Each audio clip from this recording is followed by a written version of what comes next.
Good morning. Ngasigi card ki message haipeta yengminarase ko. Ado ngasi Lebaupokpo numit ko. Lebaupokpo numit tang 15 August ki ngasigi kari guidance lake haipeta yengminarase. Ado Lebaupokpo se Lebaupokki color sina red ni ko. Adum regular yengamne na hadi khangbudi khangbiramgani Lebaupokpo numit set kadaba color hara angangbagumba. Ado sidagi 3 cards katang lotokjarage ko ma 3 cards sidagi nomagi kari message lake habado yengminarase.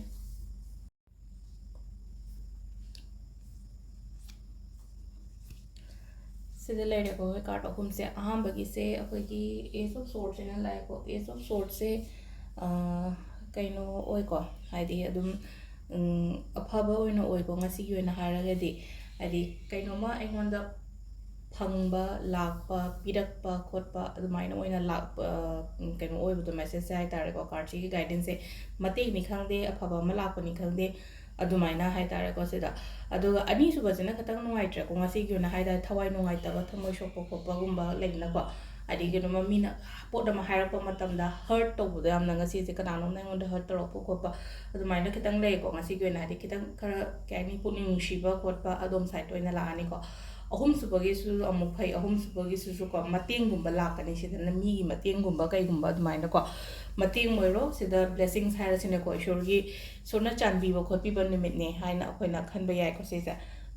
do sida leire ko koi card ahum sigi message yamna samlapna hai tare ko first se phai ko second gi sine khatang nuai taba ko taba win lae third gi su dum chap mane hari first ka third ka se dum happen message se manarap to ko hari mateng ama lakpa gumba kaino ma ingonda changakpa gumba admai oina piba do hai tare ko ado timing sina ayuki pung 9 ga minute ahum dagina pung 12 ga minute yang khai taru phawm leire ko adagi 2 ga minute 39 dagina pung nungda wairam gi pung 3 ga minute 13 phawm leire adagi muk 8 ga minute 33 daina 9 ga minute 33 phawm leire adagi 9 ga minute yang khai taru dagina pung 2 ga minute 3 phawm leire ko sisina nungdang athengba ahingini ko 9 ga minute yang khai taru dagina pung 2 ga minute 3 phawm masina ko